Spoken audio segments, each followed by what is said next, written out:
Haleluya. Shalom. Selamat pagi menjelang siang. Saya ingin mengucapkan salam sejahtera bagi kita semua. Haleluya, saudara-saudaraku. Kita diberkati oleh Tuhan dan selalu diberkati oleh Tuhan. Apapun yang terjadi dalam kehidupan setiap kita tetap selalu semangat untuk melayani Tuhan.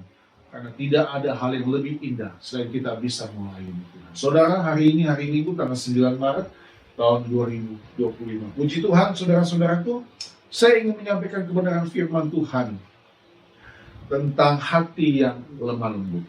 Ya, kalau minggu lalu saya bicara tentang kerendahan hati atau kerendahan hati seorang pelayan, hari ini saya ingin bicara tentang hati yang lemah lembut, yang saya percaya ini yang Tuhan taruh di hati saya. Saudara, mari kita membuka Matius pasal yang ke-11. Matius 11 ayat 25 sampai ayat yang ke-30.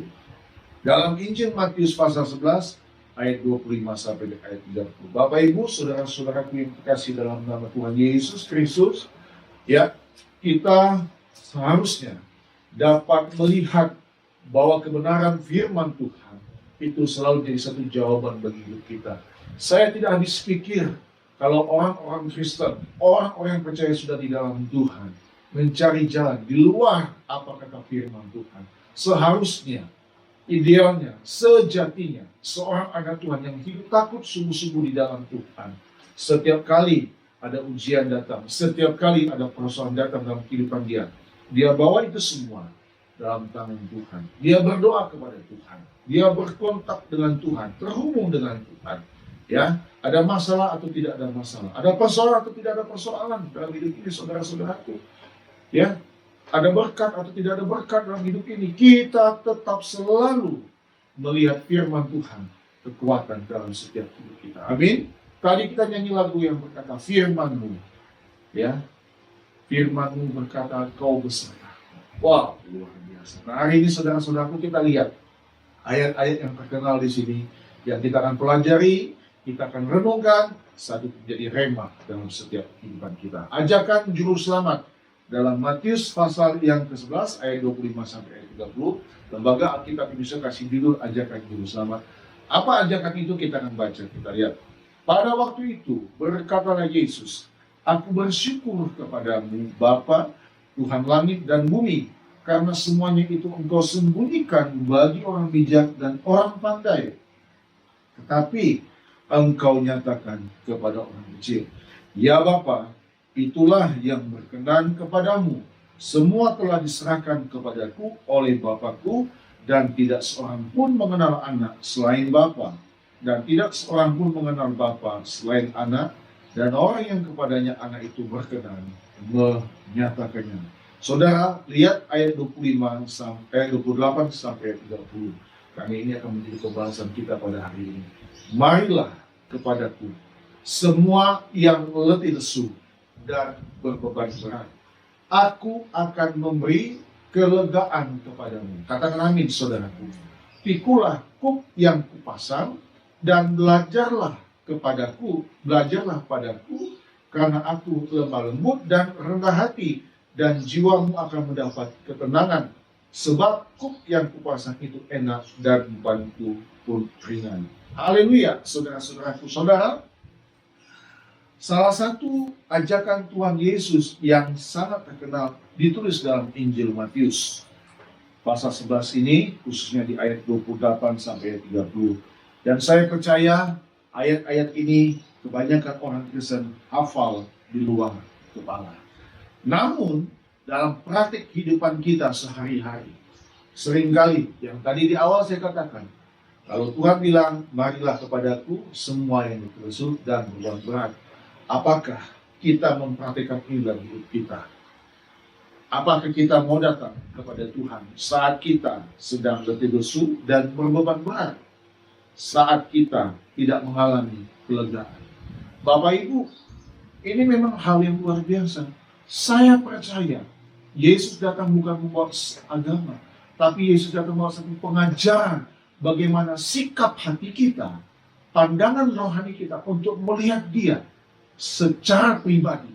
Dialah firman yang hidup yang datang ke dalam dunia ini untuk memberikan segala jawaban dalam setiap persoalan hidup umat manusia. Namun jangankan orang yang tidak percaya, orang percaya pun terkadang tidak suka datang kepada Tuhan. Saudara-saudaraku, pagi hari ini saya ingin membahas lebih lanjut kebenaran firman Tuhan dengan judul hati yang lemah lembut. Kalau minggu lalu, saudaraku, saya sudah membicarakan tentang kerendahan hati, khususnya bagaimana sikap hati kita sebagai seorang orang percaya, terlebih sebagai pelayan Tuhan. Saya katakan minggu lalu, setiap kita adalah pelayan Tuhan. Saudara suka, tidak suka, mau atau tidak mau, kita adalah pelayan Tuhan. Ya, apapun profesimu, apapun pekerjaan, apapun statusmu, kita tetap pelayan Tuhan. Dan seorang pelayan itu dipilih, ditunjuk, diberikan kewajiban untuk menyenangkan hati Tuhannya. Dan saudara, kalau bicara tentang kerendahan hati, salah satu sifat yang sangat perlu dan harus dimiliki setiap anak Tuhan. Dan hari ini, saat ini saudara, kita akan membahas tentang kelemah lembutan. Yang ternyata, saudaraku, saya belajar, sebenarnya ini adalah satu paket. Haleluya, satu paket, saudara. Kalau kita bicara tentang kerendahan hati, kita tidak pisahkan itu dengan kelemah lembutan. Kalau saya boleh analogikan ini seperti mur dan baut, ya, mur dan baut, saudara, tidak bisa dipisahkan, saudara-saudaraku. Atau seperti makanan dan minuman, saudara tidak bisa makan tanpa saudara minum, ya kan? Seperti begitulah, saudara. Jadi saya akan mungkin sedikit menyinggung, ya, sedikit mengulas tentang kelemah lembutan ini, tapi juga akan menyinggung tentang kerendahan hati. Nah, tadi saya bilang salah satu sifat yang perlu dimiliki setiap anak Tuhan, itulah kerendahan hati. Nah, hari ini kita akan membahas kelemah lembutan yang, kalau saudara tahu, kelemah lembutan ini merupakan salah satu dari buah roh yang ditulis dalam Galatia pasal 5. Saya ingin mengajak untuk melihat sebentar Galatia pasal 5 ayat 22 sampai ayat 23. Saudara simak di Alkitabmu, Galatia pasal 5 ayat 22 sampai 23. Bapak Ibu yang menonton video khotbah ini di tempat Bapak Ibu, saudara buka Alkitabmu dan saudara lihat ayat 22 dan 23 dalam kitab Galatia pasal 5. Tetapi buah roh ialah kasih, sukacita, damai, sejahtera, saya ulangi, kasih, sukacita, damai, sejahtera, kesabaran, kemurahan, kebaikan, kesetiaan, kelemah lembutan, penguasaan diri. Tidak ada hukum yang menentang hal-hal itu. Nanti juga kepenguasaan diri, saudara, akan berkaitan dengan kelemah lembutan. Menarik, Bapak Ibu, ya. Ternyata kalau kita tahu dan kita harus sadar, orang-orang Kristen dalam kehidupannya harus mengeluarkan buah-buah yang disinggung dalam kitab Galatia yang ditulis oleh Rasul Paulus. Nah, hari ini saudara-saudaraku, kita akan melihat salah satu buah itu, yaitu kelemah lembutan, yang tetap nanti, saudaraku, irisannya akan tetap bersentuhan dengan kerendahan hati, yang merupakan pengajaran atau ajakan dari Tuhan Yesus. Karena Tuhan berkata begini, saudaraku, karena aku lemah lembut dan rendah hati. Ya, kalau ada orang Kristen bilang aku lemah lembut dan rendah hati, masih harus perlu diuji, masih perlu harus dilihat, masih perlu harus diukur, ya. Tapi kalau Tuhan bilang aku lemah lembut dan rendah hati, nah itu sudah pasti, itu sudah paten, itu tidak bisa terganggukan, tidak bisa diganggu-gugat. Haleluya, saudara-saudaraku. Nah, saudara perhatikan kata lemah lembut, ya. Saudara boleh tulis kata lemah lembut dalam bahasa Yunani disebut praus, P-R-A-U-S. Saya ejanya P-R-A-U-S. Kata lemah lembut dalam bahasa Yunani disebut praus, yang artinya kekuatan terkendali. Yang artinya kekuatan terkendali. Dan tadi juga saya singgung tentang buah roh, bahwa setelah kelemah lembutan ada penguasaan diri. Tapi kata praus dalam bahasa Yunani artinya kekuatan terkendali.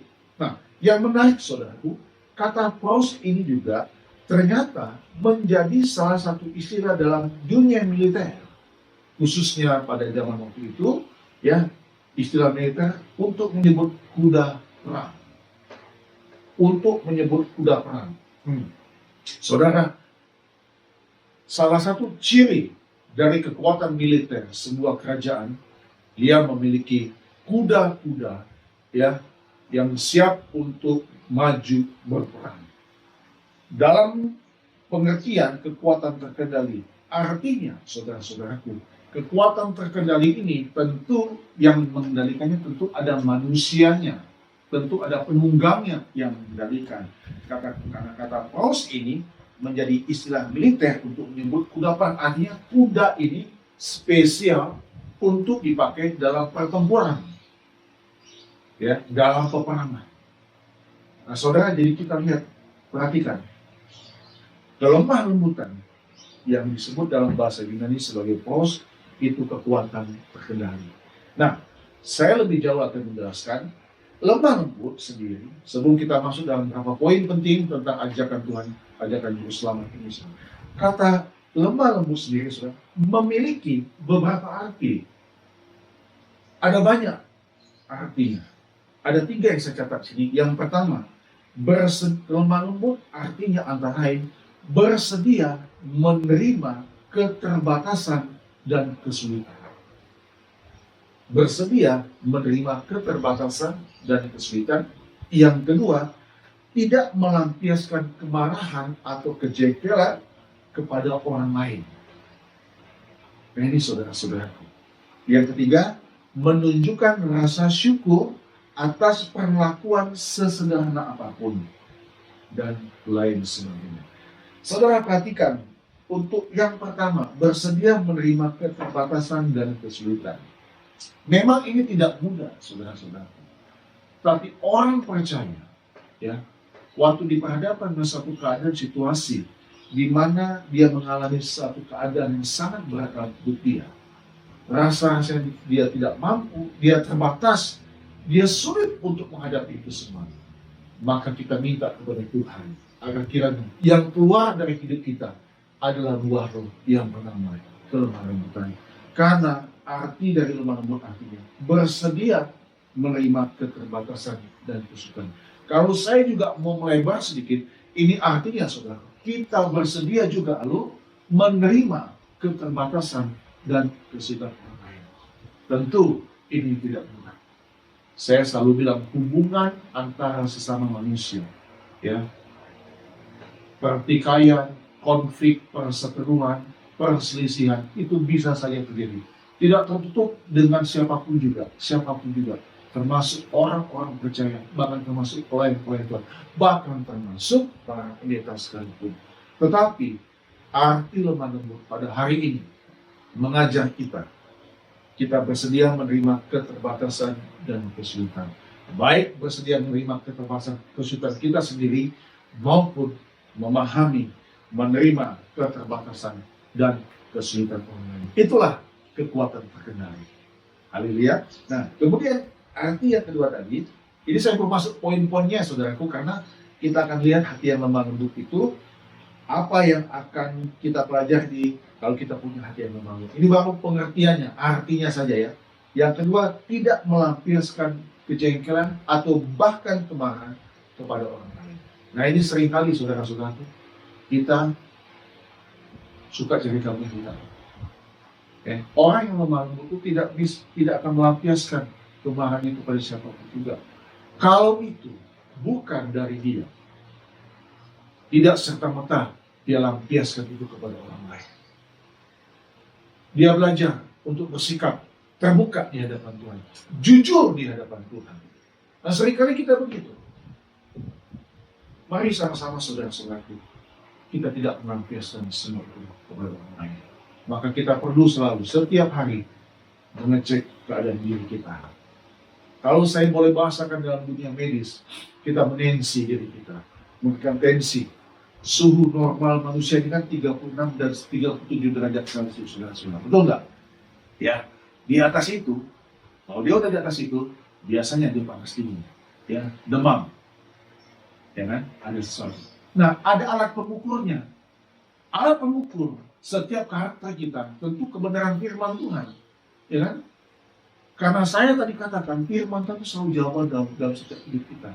Maka itu semakin kita mempelajari Alkitab, membaca firman Tuhan, maka kita merasa ditelanjangi, saudara. Maaf, saya pakai kata-kata begini. Kita ditelanjangi. Kita tidak bisa menutup diri kita dari ketelanjangan, kejahatan, kesalahan, bahkan dosa yang kita lakukan. Pagi tadi kami bicara tentang ini. Kami baca tentang dalam pasus-pasus dulu ya, Ibu Gembala ya, tentang perceraian. Kalau saya boleh menyinggung sedikit ya, saya buka ya. Saya tidak bermaksud untuk menghakimi atau menyindir siapapun. Tidak. Tapi ini kebenaran firman Tuhan. Dan saya tidak mau menyindir siapapun. Dan saya tidak mau menghakimi siapapun. Biarlah firman Tuhan yang menjadi hakim buat setiap kehidupan kita. Kalau saya mau baca dulu dalam Markus pasal 10. Pagi tadi ini kami baca Markus 10. Saudara perhatikan. Buka Markus pasal yang ke-10. Saudara perhatikan. Saya mau baca mulai ayat ke-6. Perhatikan, sebab pada awal dunia. Perhatikan Markus pasal 10 mulai ayat 6. Sebab pada awal dunia, saudaraku, Allah menjadikan mereka laki-laki dan perempuan. Sebab itu laki-laki akan meninggalkan ayahnya dan ibunya dan bersatu dengan istrinya, sehingga keduanya itu menjadi satu daging. Demikianlah mereka bukan lagi dua, melainkan satu. Saudara lihat, yang namanya perkawinan, pernikahan Kristen itu, saudara, sangat dipandang mulia di mata Tuhan. Bahkan itu dikonsep oleh Tuhan sendiri sejak awal dunia itu. Jadi kalau ada orang menghancurkan pernikahan ini, baik dari dalam maupun dari luar, itu benar-benar sangat-sangat luar biasa jahatnya. Ayat ke-9, perhatikan ini saudaraku. Karena itu, apa yang telah dipersatukan Allah tidak boleh diceraikan manusia. Perhatikan ayat 10-nya dan 11-12-nya. Ketika mereka sudah di rumah, murid-murid itu bertanya pula kepada Yesus tentang hal itu. Lalu katanya kepada mereka, ini dia saudara. Dan saya mau sampaikan, walaupun sebenarnya bukan ini, ya, titik poin sebenarnya, bukan ini. Saya masih bicara tentang kelemahan lembutan, tapi izinkan saya untuk membawa dulu sebentar ke sini. Lalu katanya kepada mereka, barang siapa menceraikan istrinya, lalu kawin dengan perempuan lain, Alkitab katakan ia hidup dalam perzinahan terhadap istrinya itu. Ayat 12. Dan jika si istri menceraikan suaminya dan kawin dengan laki-laki lain, ia berbuat zina. Haleluya, saudara. Bila ini dapat menerangi hati, pikiran, dan jiwa kita. Kita melihat kedalaman hati kita. Sudahkah saya menyenangkan hati Tuhan? Saudara, kita kembali lagi kepada penjelasan tentang kelemahan lembutan. Ya, jadi kita tidak mau melampiaskan kejengkelan kemarahan kita kepada orang lain. Kemudian yang ketiga tadi, menunjukkan rasa syukur atas perlakuan sesederhana apapun. Saudara, jangan saudara hanya bersyukur pada waktu ada orang baik kepada kita, tapi kita bersyukur kepada Tuhan buat setiap hal yang menjengkelkan kita. Kita tidak mau lampiaskan itu kepada orang, bahkan kita menunjukkan rasa syukur atas perlakuan sesederhana apapun. Itulah sebabnya orang Kristen diajarkan oleh Tuhan untuk tidak membalas kejahatan dengan kejahatan. Luar biasa. Ini baru buah roh, saudara. Nanti kalau kita terus buah roh itu puncaknya adalah kasih, ya kan? Tapi kita masih masuk dalam kelemahan lembutan. Kita hari ini belajar tentang kelemahan lembutan. Kita nanti akan lihat minggu-minggu berikutnya apa yang Tuhan taruh lagi di hati saya untuk bicara tentang kebenaran firman Tuhan. Barangkali saya ingin saudara mengupas ini tentang karakter kita, tentang kerendahan hati dan kelemahan lembutan. Nah, saudara, kita akan masuk dalam 3 poin. 3 poin pagi ini secara cepat. Tuhan Yesus mengajak kita untuk belajar kepadanya. Halo Bapak Ibu, belajar kepadanya. Ya, karena dia sumber hikmat, sumber segala-galanya. Dalam arti, dialah contoh yang jelas. Perhatikan Bapak, saudaraku yang saya kasih dalam Tuhan, Yesuslah contoh yang jelas, contoh yang pasti, contoh yang sangat ideal soal keberadaan hati dan kelemahan kita. Tidak ada yang bisa membantahnya.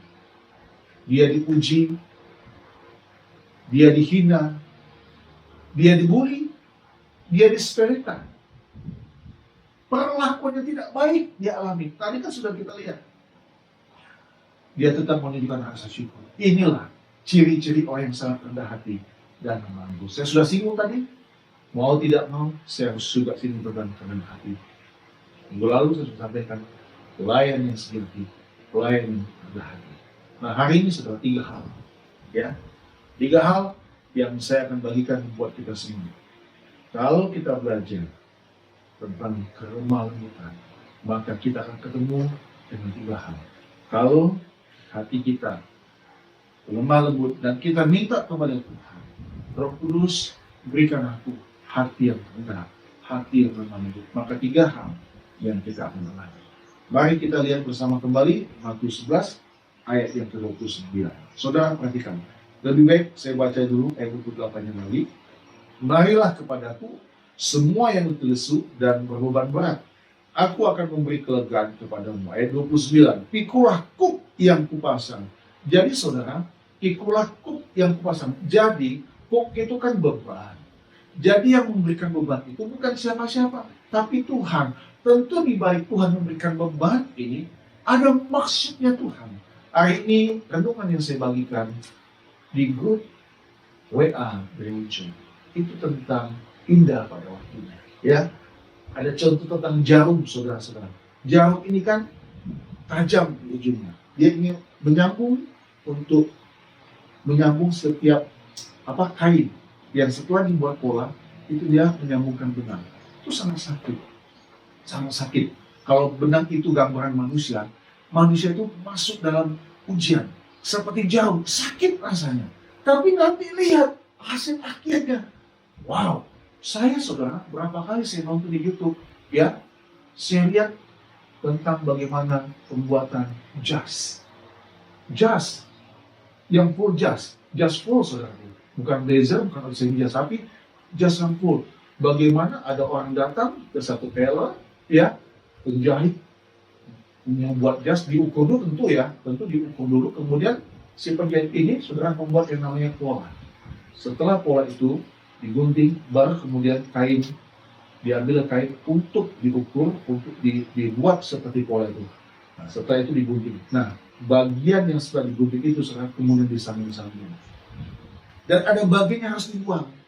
Renungan pagi ini yang saya bagikan, ada dalam bagian hidup kita yang memang Tuhan bilang ini harus dibuang, harus digunting. Kalau saya pakai istilah tentang menjadi ini, saudara-saudara, apa itu? Hal yang buruk dalam hidup kita. Kalau saya juga boleh ingat renungan tadi malam yang saya bagikan juga dalam renungan audio, kita ini punya tujuan dipanggil untuk keluar. Eklesia, itu kata eklesia itu keluar dari dosa dan kejahatan yang kita perbuat untuk menjadi terang Tuhan di luar sana. Amin. Jadi kitanya dulu yang perlu dibereskan.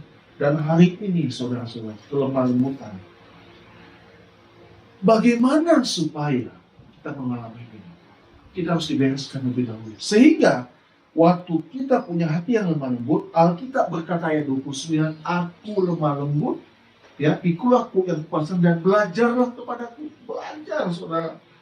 Belajar, saudara yang sekolah tinggi-tinggi, maksudnya saudara bisa sampai masuk S2 ataupun S3, bahkan saudara bergelar profesor sekalipun, ya, kalau Anda adalah orang percaya di dalam Tuhan, maka guru agung kita itu bukan dosen kita di tempat kuliah, saudara, bukan, tapi guru besar kita adalah Yesus Kristus. Katakan amin. Tuhan katakan begini, saudaraku, belajarlah padaku karena aku lemah lembut dan rendah hati. Ini dia, dan jiwamu akan mendapat ketenangan. Yang pertama, saudara boleh catat, kita belajar bahwa kalau hati kita lemah lembut, jiwa kita akan mendapat ketenangan. Bisa katakan amin, saudara-saudaraku, ketenangan. Ini yang saat ini mahal. Ini yang saya saat ini katakan ini sangat langka. Kalau orang menghadapi situasi yang sulit dalam kehidupan dia, maka kalau dia adalah orang yang sungguh-sungguh di dalam Tuhan, sekalipun dia terpukul dengan satu keadaan kondisi yang dia alami, dia tetap akan selalu lari kepada Yesus. Kalau ku cari damai, ada kan lagunya? Hanya ku dapat dalam Yesus. Bapak Ibu, selalu tahukah kita? Saya mengingatkan kembali, dunia yang kita huni saat ini, dunia yang sering kali mengabarkan sesuatu yang tidak membuat hati kita tenang. Betul atau benar? Hah? Iya. Mau itu berita palsu, mau itu berita hoax, mau itu berita benar sekalipun, kebanyakan berita-berita itu membawa jiwa kita tidak sempurna. Saudara, pelayanan itu bukan soal saudara jemaat, bagaimana saya memperbanyak jemaat, bagaimana gedung gereja itu besar. Tidak, bukan itu. Walaupun itu juga bisa jadi satu motivasi buat kita. Tapi bagaimana pelayanan itu menyelamatkan jiwa-jiwa yang tertima, menyelamatkan jiwa-jiwa yang datang ke gereja. Mereka butuh ketenangan dalam hidup ini. Apa yang sudah mereka perbuat dalam hidup ini? Mereka terbuka hatinya, sadar, Tuhan, aku sudah berdosa, aku sudah berzina. Contoh, seperti yang tadi saya sampaikan firman Tuhan. Dia perlu ketenangan hidup. Sebagai hamba Tuhan, kita mengingatkan, kalau engkau ingin tenang hidupmu, lakukan firman Tuhan. Kebanyakan orang tidak berani, saudara-saudaraku. Sepertinya, wow, hebat, luar biasa. Penampilannya luar biasa, pembawanya hebat. Tapi kita tidak pernah tahu di dalamnya bagaimana. Itulah sebabnya, hanya firman Tuhan yang bisa dengan sangat jelas terbuka menelanjangi setiap orang. Saudara, waktu Adam dan Hawa, bapak moyang kita yang jatuh dalam dosa, ketelanjangan mereka terlihat. Selama ini kemuliaan Tuhan menutupi mereka. Bapak Ibu, kalau dosa sudah datang dalam kehidupanmu, hilang kemuliaan Tuhan. Engkau boleh berdatang sebaik mungkin, secantik apapun, semenarik apapun, tapi hatimu tidak bisa ditutupi. Ada pribadi yang tahu bagaimana keadaannya. Oleh karena itu Bapak Ibu, pelayanan dalam gereja lokal itu penting untuk mengingatkan jemaat Tuhan, untuk memperbaiki jiwanya agar benar-benar menjadi bersih di hadapan Tuhan. Haleluya. Saudaraku, miliki kelemah lembutan sehingga jiwa kita akan mendapat ketenangan. Saudaramu kaya kek, saudaramu hidup biasa-biasa saja kek, ketenangan itu harus dimiliki oleh setiap kita. Jadi, saya mau katakan, kalau engkau mendengar berita-berita sesuatu yang belum tentu itu benar, jangan bereaksi terlalu berlebihan. Kalaupun itu benar, biarlah Roh Kudus yang menolong kita selalu untuk kita punya sikap hati tenang, tenang, dan tenang. Yang kedua, saudara-saudaraku, kalau hati kita lemah lembut, yang kedua, kita baca Matius 11 ayat yang ke-30. Perhatikan, Matius 11 ayat 30. Sebab kuk yang kupasang itu enak. Wah, ternyata yang dipasang Tuhan Yesus itu enak dan bebanku pun ringan. Ternyata tidak berat, saudara. Yang kedua, perhatikan, boleh dicatat, segala ujian dan pergumulan dapat kita lewati bersama Yesus. Haleluya. Kalau hati kita lemah lembut, hati kita bersedia menerima keterbatasan dan kesulitan, hati kita tidak melampiaskan kejengkelan kemarahan kepada orang lain, hati kita menunjukkan rasa syukur atas perlakuan sederhana apapun. Dan memang gereja kita pada tahun ini punya tema mengucap syukur dalam segala hal, maka segala ujian dan pergumulan hidup ini dapat kita lewati bersama Yesus. Apakah lagu bersamamu Bapa, ku lewati semua. Kita nih pengen paling jago, saudara. Ayat-ayat suci, ayat Alkitab kita hafal di luar kepala. Lagu-lagu pun hafal di luar kepala. Kalau sudah nyanyi, wah bagus banget. Tapi setelah selesai pelayanan, kita mulai lagi khawatir, gundah gulana, gelisah, bahkan ada yang merasa busuk.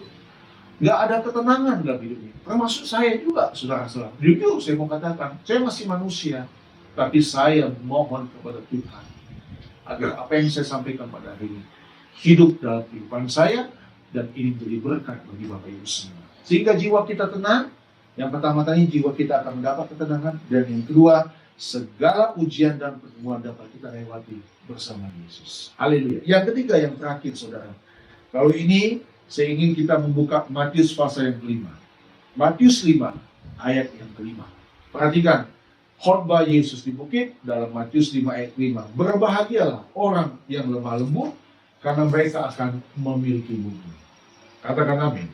Berbahagialah orang yang lemah lembut, karena mereka akan memiliki bumi. Ternyata salah satu khotbah Yesus di atas bukit bicara tentang kebahagiaan orang yang lemah lembut. Mereka akan memiliki bumi. Artinya apa, saudara? Artinya jika kita milik Tuhan, jika engkau percaya kepada Tuhan, dan jika Tuhan menjadi Raja bumi, artinya Tuhan menguasai bumi ini, penguasa hidup kita, maka semua orang yang menjadi miliknya Tuhan akan mewarisi bumi bersamanya. Artinya apa? Ini lambangnya apa? Ada lambangnya. Melambangkan rumah tempat kita akan tinggal selamanya bersama Kristus. Orang yang lemah lembut akan mewarisi bumi. Yesus Raja bumi, dan di mana Yesus berada, kita pun akan terhisap. Kita pun akan mewarisi rumah tempat kita akan tinggal selamanya bersama Yesus. Saudara, Tuhan ingin kita semua bersama-sama, berangkat bersama-sama menuju sorga, rumah Bapa di surga. Haleluya, saudaraku. Bukan menuju ke tempat yang binasa. Maka itu, milikilah kelemah lembutan. Milikilah itu semua. Kelemah lembutan. Maka kita akan mewarisi bumi. Sekalipun bumi ini penuh dengan kejahatan. Orang yang hatinya tenang, orang yang tetap selalu bersyukur, orang yang tetap selalu berdoa, penuh dengan sukacita, jiwanya akan dapat ketenangan. Segala ujian dan pertemuan hidup dapat dia lewati bersama dengan Tuhan Yesus. Bahkan dia akan memiliki bumi, memiliki warisan sorga yang kekal bersama dengan Tuhan Yesus. Saudara, sebagai ayat yang terakhir, walaupun mungkin ini sebenarnya saya tidak catat, tapi saya ingat dalam Mazmur pasal yang ke-34. Saudara, kita lihat Mazmur pasal yang ke-34.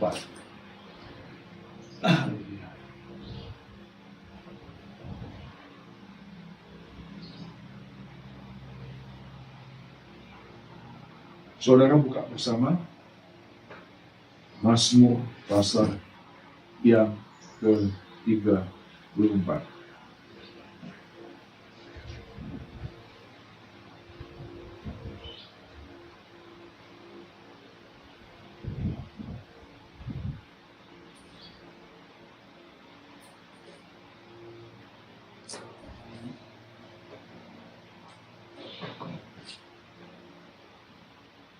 Saya sudah pernah sampaikan ini kepada Bapak Ibu semua, ya, tentang Mazmur pasal yang ke-34 ini. Oke, perhatikan Bapak Ibu, ya, ayat 12 sampai dengan ayat yang ke-15. Saya baca buat kita semua. Marilah anak-anak, dengarkanlah aku. Takut akan Tuhan akan kuajarkan kepadamu. Siapakah orang yang menyukai hidup, yang mengingini umur panjang untuk menikmati yang baik? Jagalah lidahmu terhadap yang jahat. Ini ciri orang yang lemah lembut. Jaga lidahmu terhadap yang jahat, dan bibirmu terhadap ucapan-ucapan yang menipu. 15. Jauhilah yang jahat, dan lakukanlah yang baik. Carilah perdamaian, dan berusahalah mendapatkan. Saudara, warisan sorga adalah warisan yang indah dan luar biasa. Warisan sorga adalah pribadi Tuhan Yesus yang pernah datang ke dalam dunia ini untuk menyelamatkan orang yang terhilang. Saudara, saya dan saudara adalah anak-anak Tuhan. Saudara, saya adalah pelayan-pelayan Tuhan Jadilah pelayan Tuhan yang penuh kerendahan hati, yang penuh dengan kelemah lembutan. Di pundak kita ada beban, ada kuk yang dipasang. Beban itu, kuk itu, ternyata kuk yang enak dan dia tidak berat. Tapi kalau kita tidak melakukan bagian kita, maka Alkitab berkata, kita akan menjadi hamba yang jahat, hamba yang tidak setia. Saudara-saudaraku, mari kita menjadi orang yang bermanfaat. 3 hal saya sudah bagikan pagi hari ini. Jiwa kita akan mendapat ketenangan. Segala ujian dan pergumulan dapat kita lewati bersama Tuhan Yesus, dan kita akan menuju bumi. Tuhan Yesus berkati kita semua. Doa saya, kita menjadi pribadi yang rendah hati dan penuh permohonan kita. Tuhan memberkati kita semua. Tuhan menolong kita semua. Haleluya. Amin.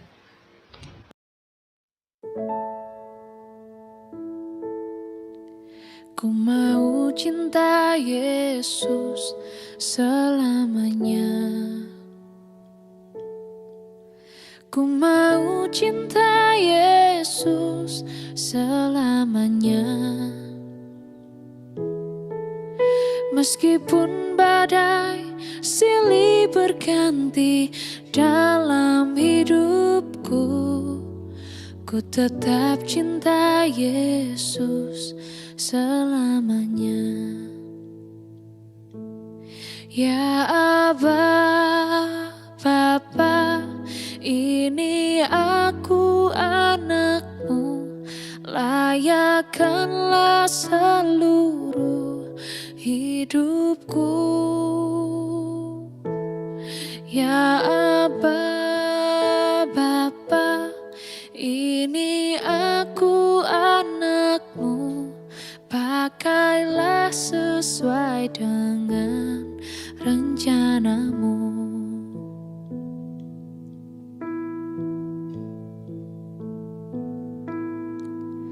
Ku mau cinta Yesus selamanya. Ku mau cinta Yesus selamanya. Meskipun badai silih berganti dalam hidupku, ku tetap cinta Yesus selamanya.